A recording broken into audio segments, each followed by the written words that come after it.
This is Jillian Hartley for Arkansas Northeastern College, September 25th, 2024. I am doing an interview with June Walters, who is the Executive Vice President of the institution. Ms. Walters, do I have your permission to record? Absolutely. Great. Could you tell us a little bit about when and where you were born? I was born in Blytheville, Arkansas in 1952. I've lived in Blytheville all of my life. I'm a very proud graduate of Blytheville High School, a product of that school system. I have one older sister who's 13 years older than I am, so we both grew up as only children almost. So I do have one sister. I am a first-generation college student. I'm the first person in my family to go to college. I attended Arkansas State University. I have a bachelor's degree in elementary education, a master's degree in early childhood, and an educational specialist in educational administration with an emphasis in curriculum and instruction. Oh, wow. So can you tell us a little bit about why you were motivated to pursue a career in higher ed? It was sort of a natural evolution for me. When I first graduated from college, I came back to the Blytheville School District as a kindergarten teacher. I taught kindergarten for a few years, and then they moved me up to the fourth grade. And from there, I was employed as the supervisor of instruction at the then Cotton Bowl Technical Vocational School. So that was the first opportunity I had to use any of my administrative skills. I worked there for almost 10 years before I came to the college as the registrar. So I have just evolved through the levels of education throughout this county for the past 50 years. So what year was it that you came from Cotton Bowl to what would have been MCCC? 1988. 1988. So you came as a registrar, correct? Correct. Can you tell us the titles and the roles that you've held at MCCC, now Arkansas Northeastern College? Well, those familiar with higher education will know that we love to change titles and descriptions on a regular basis. When I came to the college, there was a division of educational services, and that's where the registrar's office was housed. And at that time, the leader of each division was a dean as opposed to a vice president. That title came along later. In about 1996, I became the associate dean for educational services. Our dean moved on to another college, and the educational services division was actually folded under academic affairs. So ultimately, we reported to academic affairs, and I was associate dean. That evolved in a couple more years to vice president for then student services. In 2008, Robin Myers moved me over to the John Sullins building as executive vice president. In 2012, I served as interim president for 6 months during the presidential search. And from 2014 to 18, I served both as executive vice president and chief academic officer. When you first came to the college, were you in what would be the John Sullins building now? No, I was in, actually, yes, I was. Okay. Yes, I was. We were downstairs in what is now the business office. Okay. So there's been a lot of expansion. Yes. That has taken place while you've been there. So thinking about sort of the earlier days, do you have any stories or anecdotes about notable figures involved in the establishment or early development of the college? I realize you were at Cotton Bowl first, but you were also in the area while ANC, or MCCC, was getting started. Of course, the college was smaller then. We were very much like a family. We worked very closely together.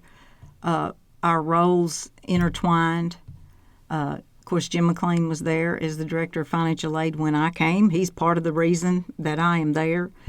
And we worked so closely together to put the registrar's office into the computer age.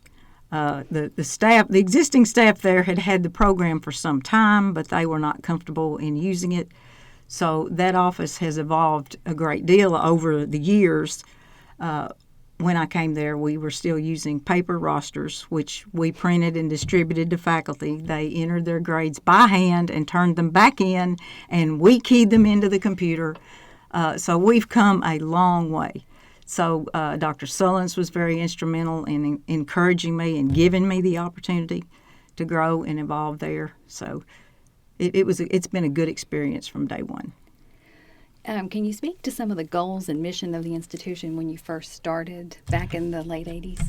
What's interesting about that is because I actually went back and looked. We didn't widely distribute a mission statement back in the 70s and 80s, which surprised me. But when we began to look at our mission statement and purposes and goals 4 or 5 years ago, the mission statement has changed almost none.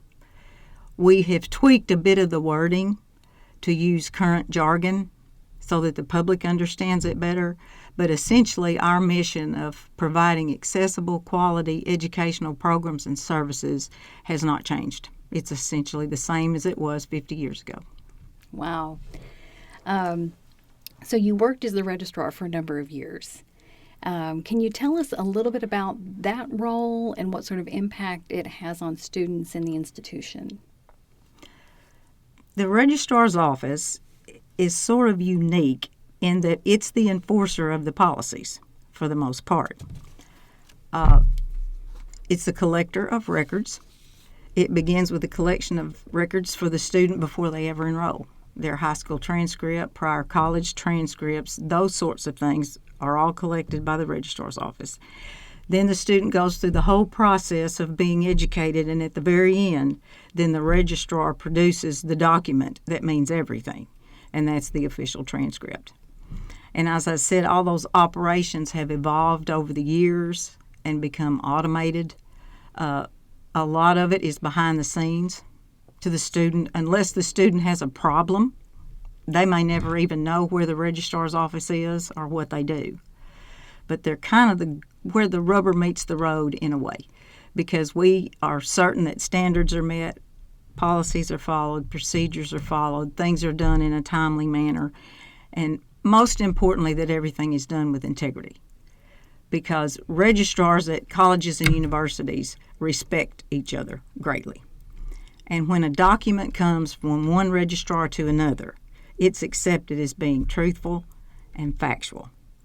So when the seal of the registrar goes on that official transcript, that's the final word, and it's just not questioned. So it's very important that the integrity of that office remains intact. Thank you for that.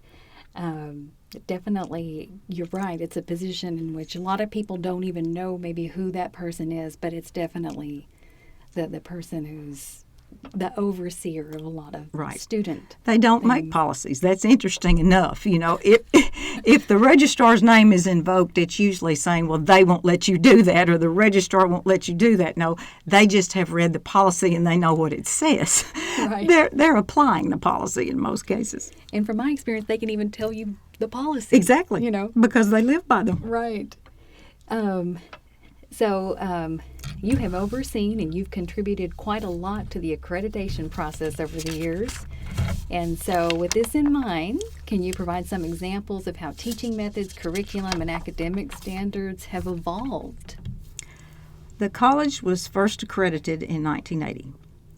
And most people probably don't know why accreditation is important. Accreditation is critical. First of all, it's a mark of quality. It's the highest standard that a college or university can be held to. And all colleges and universities who are accredited meet that standard. It goes back to the integrity issue. It's assumed it's there. If you're accredited, the integrity is there. It makes our courses transferable, all kinds of issues like that. And on the other side, in order for your students to be eligible for federal financial aid, your institution must be accredited. The U.S. Department of Education uses the regional accrediting agencies as their law enforcement agency to go in and inspect what goes on at each college to ensure that it meets the criteria. So accreditation is important. Realizing that some 50 years ago, college meant 3 credit hour courses, liberal arts kind of courses, arts and sciences. That's how everybody conceived higher education. And it's not like that anymore. And it's in some cases, it's been a painful process to change. not for not for community colleges in particular, but the accrediting agencies. It's taken them a while to come around. I can remember some 20 years ago when you had to get special approval from the accrediting agency for distance education because, they were suspicious of that and it couldn't possibly be good quality and all that because they were caught up in minutes of instruction and seat time, and that's how they measured everything. So the popularity of an explosion of online instruction forced them to take a different look at that. How can we measure things differently? What different standards do we need? And they're there now. But it took some 15 or 20 years for them to get there and become fully accepting and not question it. The true measure of education at any level should be teaching and learning. And it caused them to have a focus more on teaching and learning. What did the student learn? And how well can they do that? Than on seat time, minutes of instruction. Curriculum, in some cases, has changed a lot, and others not very much. You could probably speak to the fact that U.S. history to 1876 probably hasn't changed a lot since 1974 when the college was approved. So those types of courses that liberal arts and sciences that arm students with the values and knowledge and skills that they need to be productive citizens have not changed. So they're still there. On the other end of the spectrum, you have career and technical courses. They may change on a yearly basis because in order for them to be successful, they have to be in touch with the needs of business and industry and employers and monitor and adjust what they do and how they do it to meet those needs. So it's almost in a constant state of change because they are forced to keep up to date because the market they serve changes. Also, the new focus on workforce training in higher education has had almost the impact that distance education had 20 years ago. The furthest thing from an accrediting agency's mind is a welding class, and how do I value that? What are the standards for that? But it's become in such demand now that colleges provide that. Universities 10 years ago, 15 years ago, didn't want to offer 2-year degrees. They didn't care about Associate of Applied Science degrees. Now they all offer them because that's what the public demands. That's what students want, which in turn forced the accrediting agencies again to get away from this seat time, minutes of instruction, paper test. That's not always the best measure of learning. So they're still coming around and getting a grasp on that, but they're getting there. And you can testify to how important it is for administration to keep up with that. Oh, absolutely. And make sure that you know what's happening so you can convey it. Right. And that's a lot. And looking at the fact that you've really been in this career for over 40 years, you've seen a world of change to the extent that, as you've described. And I can even remember starting to teach, and accreditation actually weeded out a lot of colleges that didn't actually meet up to certain standards. That's correct. Because students would try to transfer hours in from some of these colleges that didn't actually have accreditation. So It's that important. It really is. They're national standards. They're just accepted. If you're accredited, any other accredited institution is going to accept your credit. Yeah. And thinking of the college, though, and change, how have some of the social and cultural dynamics on campus reflected from what you've seen the broader sort of societal changes over the years? Our student population has not changed that much. Interestingly enough, there have been interest in more women in the workforce and making better salaries and being better educated and those kinds of things. We've always been primarily female. We've had a lot of part-time students, who worked and went to school.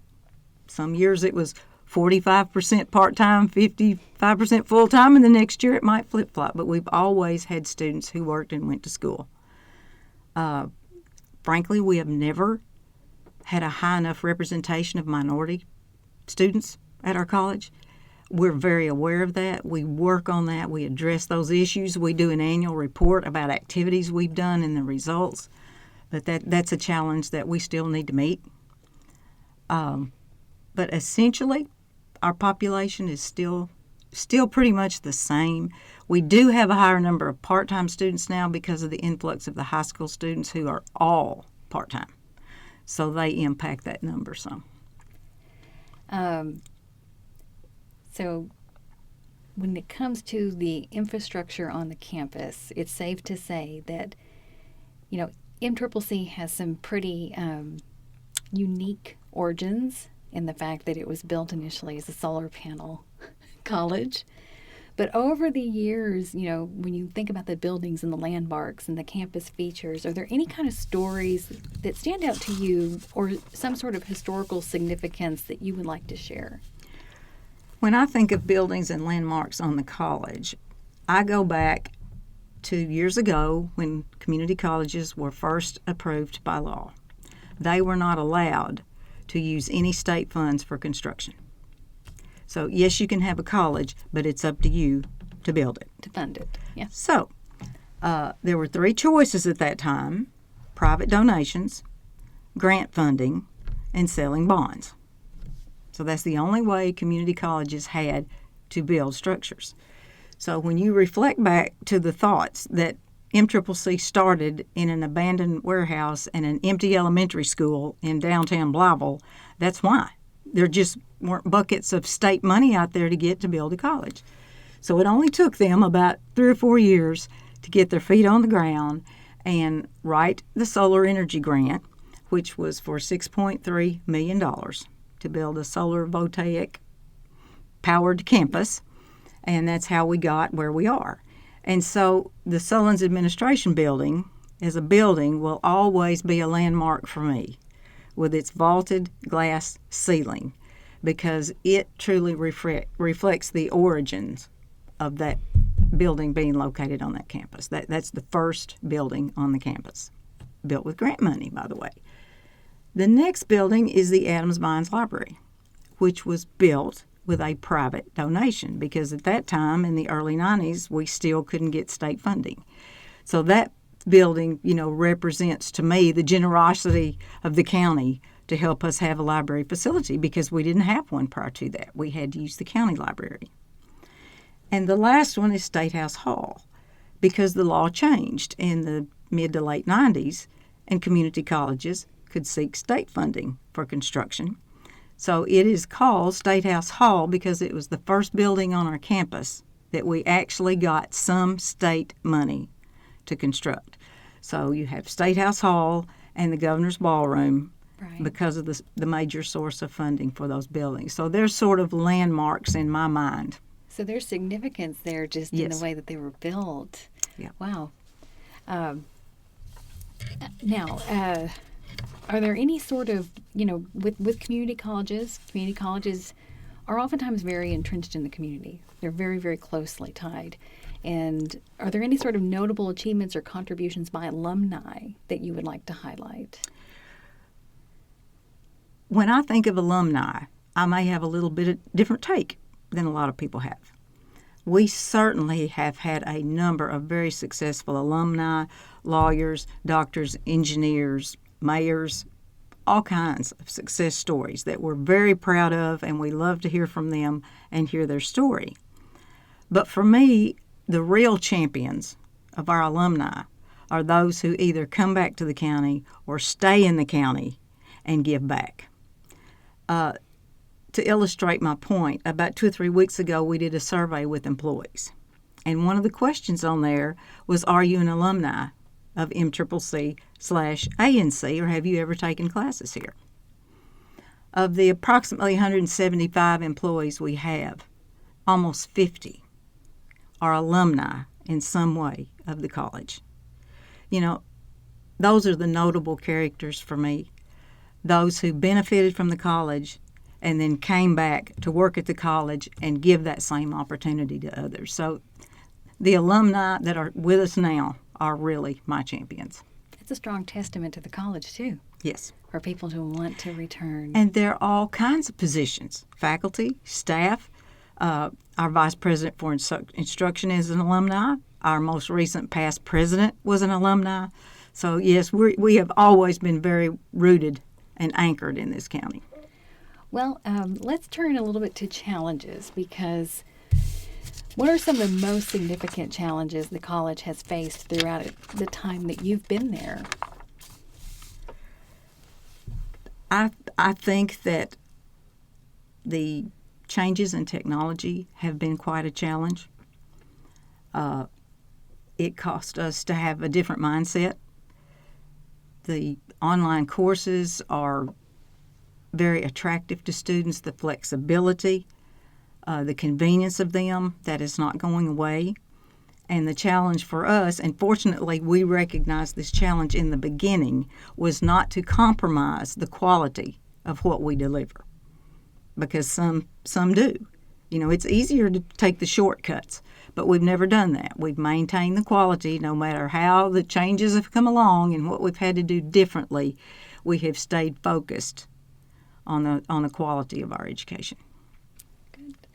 Can you recall any major trends and shifts that have shaped the institution's trajectory? And of course, this obviously technology being one of right. them. But The first that comes to mind would be technology. Also, the emphasis on workforce training and education, which for MCCC came some 30 years ago. Not in the last 5 to 10 years, but 30 years ago. This is also an example of the college's ability to adjust and adapt and pivot. When most of the, what I will call traditional, typical manufacturing jobs left the county, fortunately, we got steel mills, which required a different set of skills and training. So they came to us for that training. At that time, we probably had one person in a department called the Business and Industry Resource Center. And it opened our eyes, I think, to the opportunity and the responsibility we had to our county to provide that workforce training and development. So we got into it in a big way. You know, as a result, today we have the Solutions Group. They have a huge operation. They provide primarily non-credit training so that they are not restricted by time constraints and all the things that a credit course has to comply with. They don't, because frankly employers don't care about a credit hour. They don't really care about a transcript. They want their employees to be given the skills they need in the shortest possible time. And so that's how they operate over there, and it works very well. And that's just a great example of a real challenge that we were able to adapt to and be very successful at. And to your knowledge, ANC was one of the first colleges to do something like a solutions group. Absolutely. And not only were we the first, we still lead the state in that type of training. We are a model for most of them. We take great pride in it, and we do the best job in the state at it. Well, you've answered this next question, but I'm going to ask it in case there's something else that you would like to add, because obviously you've talked about how the college has adapted and responded to a lot of changes. Is there anything else about the college's ability to adapt and respond over time that you would like to mention? You know, when the Air Force Base closed in the early 90s, there was panic across the county to everyone. It was shocking. And we offered classes on the base at their education center. And for some reason that we never understood, we could not report those active duty military students for funding. But what we did have the pleasure of were their dependents, their husbands, wives, and children. And they weren't just typical students. They were so well-traveled and had experiences that the typical student in Mississippi County that had never had. So they brought that added value to our campus that we didn't have before. And that's been a real challenge. I think it has been that gap has been filled in somewhat by the business and industry people who have moved in here from other places and then have taken advantage of the college. But that was a real loss for us, as it was for the public schools, because they were value-added students. Right. They were just different. COVID was a challenge, but we were fortunate in that we've always had the mindset that we are capable of pivoting and adapting as we need to. We had leaders in the past who got on board with online instruction, so we were already skilled at that and had policies and procedures and technology in place. So while that was a challenge, I don't think it was nearly the challenge for us as it was for many colleges, because we were used to flexibility and adaptation and changing our schedules to meet the needs of students and changing our delivery to accommodate them. So I don't think we were quite as shell-shocked by that as many were. It does seem that the ANC's oftentimes been on the cutting edge. Yes, I will say that on a funnier note, I've often made the comment, we're so much on the cutting edge that we're just cut to pieces sometimes. But we managed to heal and get it back together. And it's worth it when you do have something like COVID, because we were, and a lot of the stories and stuff passing around, I can remember from a teaching perspective thinking, we seem to be doing pretty well here. Exactly. Which and then, like you said, it's something that it comes from years of evolving. Right. We really weren't shell-shocked, right. but some were. So, kind of reflecting on your career with community colleges, what do you think the future holds? What do you envision for community colleges in the coming decades? I certainly believe that community colleges will continue to be expected to provide workforce training. None of us know what the workforce is going to look like in 5 years or 10 years, but likely the demand is going to be for short-term targeted training, and that's what community colleges are good at. So I see that continuing. There's always going to be a place for arts and sciences and liberal arts and those kinds of things, because there are always going to be positions that require that. But there's also going to be a need for these short-term targeted programs. And that, again, is an area that we got on board with early. And, that's why we're so able to respond quickly to the demands of our population. And sometimes it's credit and sometimes it's not. And it doesn't matter. Whatever you need, we'll deliver it. Whatever, whenever, and however. Are there any particular values or traditions you hope will endure for future generations of students? I think I can say without a doubt that our college has always put students first. We have always valued and respected our students. Whatever else changes as time marches on, I hope that never does. We have always gone out of our way to provide them the support and the resources they need to be successful. We make them feel wanted and accepted. They have a comfort level with us, and we get those comments back all the time from student surveys. So that's not imagined on our part. We can validate that from student responses. But that care and attention to our students is what sets us apart from other colleges, and we hear that from students too. I wasn't treated this way at the other college I went to. Nobody ever did this for me at my other college. We hear that all the time. It truly is our competitive edge, and it's something to be proud of, and I hope we never lose that. Well, before we end the interview, do you have any final thoughts or insights that you wish to share about the institution, your career? The college has always been viewed by the citizens of the county as the bright and shining star. They are very proud of it, they hold it in high regard, and they have ownership of it. So my hope would be that whatever transpires in the future, that the college could maintain enough independence to continue to meet the needs of its students and community and maintain that reputation. Very good. Well, June, thank you so much for taking time to do this interview. I know that I certainly appreciate it, and it's going to go a long way to documenting your very long and very dedicated career to Arkansas Northeastern College. Thank you.